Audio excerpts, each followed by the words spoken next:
The studio lights were bright, casting a sharp glow across the polished debate stage. The seats were filled with viewers, journalists, commentators, and everyday Americans gore to witness a clash between two political figures from very different worlds. On one side sat Jasmine Crockett, the rising Democratic Congresswoman known for her unfiltered honesty and fearless delivery.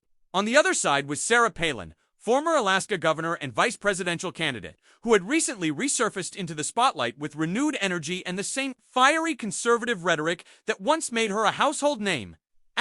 From the moment the moderator welcomed both women, the air felt thick with expectation.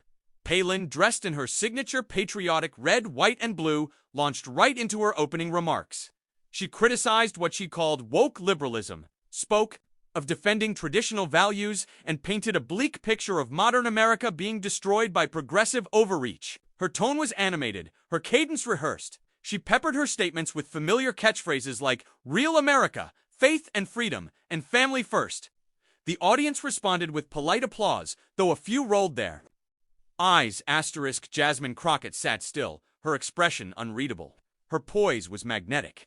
She didn't take notes, didn't glance down at any prepared statements. She simply waited. As Palin wrapped up her monologue with a dramatic call to restore moral leadership, the moderator turned to Crockett and asked for her response. She leaned slightly forward, eyes locked on Palin, and began with a soft but firm tone. "It's wild," she said slowly, "to hear about morality from someone who quit her elected post halfway through her term."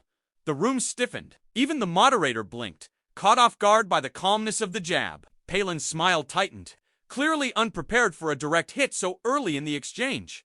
Palin gave a scoff. "That's a cheap shot. You don't understand the pressures of executive leadership."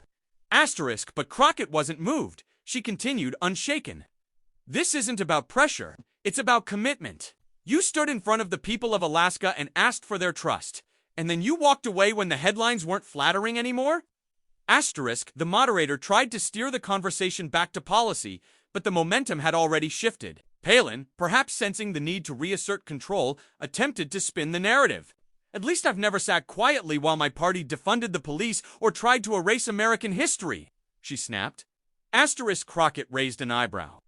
"You're talking about erasing history," she replied. "But weren't you the same person who once couldn't name a single Supreme Court decision you disagreed with? You made being uninformed fashionable, governor." A few laughs broke out across the audience. Palin looked momentarily rattled but tried to keep her composure. "I've always stood by my values. I believe in faith, family, and freedom, things your party has forgotten." Jasmine shook her head slightly and responded, "You talk about values like they're marketing slogans. But values aren't about what you say. They're about what you do. You claimed to support working families, but you backed corporate tax cuts that gutted education funding. You say you believe in small government, yet you cashed in on every speaking gig you could find, turning public service into a brand." The room fell silent. Crockett's tone wasn't angry, it was surgical. She didn't shout, didn't gloat. She simply laid out the facts like evidence in a courtroom, and everyone knew it. Palin began to fidget, struggling to respond with anything more than generalities. The mask of charisma she once wore so effortlessly was starting to crack. Then came the line that no one would forget. Jasmine leaned back slightly, still holding Palin's gaze. "If hypocrisy had a face," she said, pausing just long enough, "it would be smiling just like yours." Gasps filled the studio. Palin blinked, frozen for a moment. She opened her mouth, but no words came out. Crockett didn't need to say more.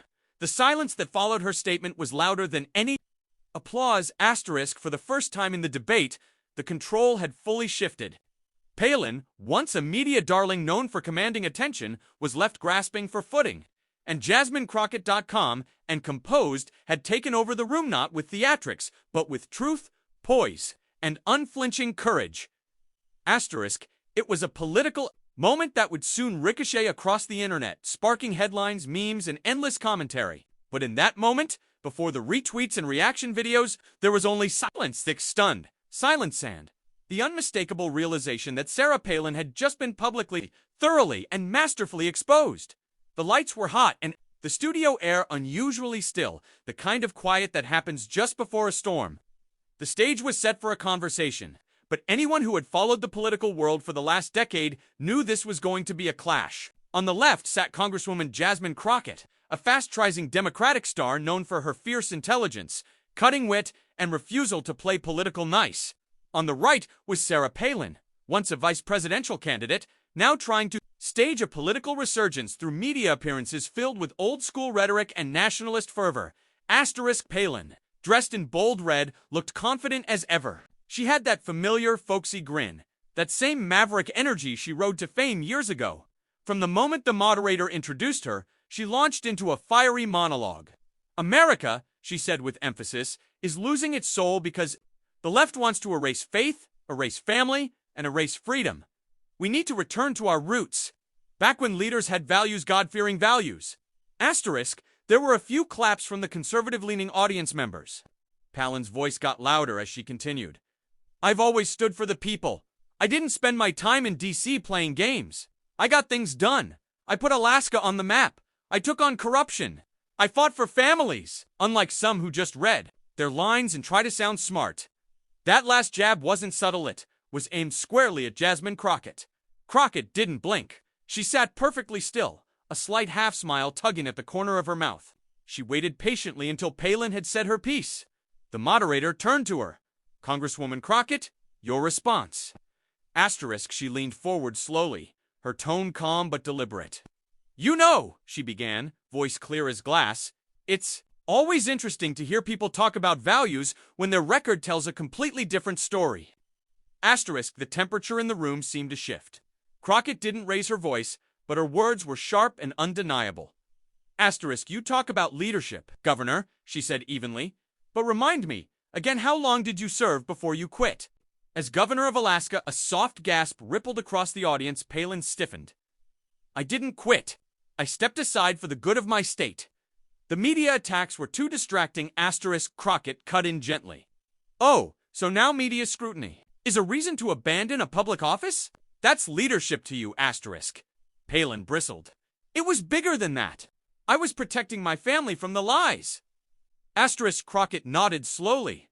Families do deserve protection, especially from policies that cut healthcare, reduce education, funding, and ignore systemic inequality. The kind of policies you supported. Palin tried to pivot. At least I wasn't part of a party that's pushing drag queens into elementary schools. There were groans from the crowd. Crockett didn't react. Instead, she smiled tightly. And I wasn't part of a party that cheered on insurrectionists storming the Capitol while waving Bibles. She fired back. Let's not pretend either of us is above critique, but the difference is I stayed in the fight. I didn't turn politics into a brand. Palin leaned forward, attempting to look strong. You think you're better because you talk like an academic? You think that wins people over? Crockett paused and then said slowly, I don't think I'm better. I think I'm honest. I think I show up. And I think when someone preaches about family values while profiting from speeches, reality shows, and political fear-mongering, people notice. She let that hang for a moment. Palin opened her mouth to retort, but Crockett continued, you say you stand with the people, but every time it got hard when the job wasn't glamorous. When the spotlight faded, you walked away. Then came the line that would echo through social media within the hour. If hypocrisy had a face, she said, it would be smiling just like yours. The room fell utterly silent. Palin's face froze. Her practiced grin faltered. Number one in the studio dared move or speak for a moment. Then, almost on cue, the silence broke into murmurs. Then gasps, then a slow, thunderous applause. Crockett didn't bask in it. She simply sat back, eyes calm, hands folded, as if she had done nothing more than tell the truth. And in that moment, even Palin, who had once captured a nation's attention with her fiery soundbites, looked like just another politician caught in the spotlight of accountability. Jasmine Crockett hadn't just countered a narrative, she had dismantled it, word by word.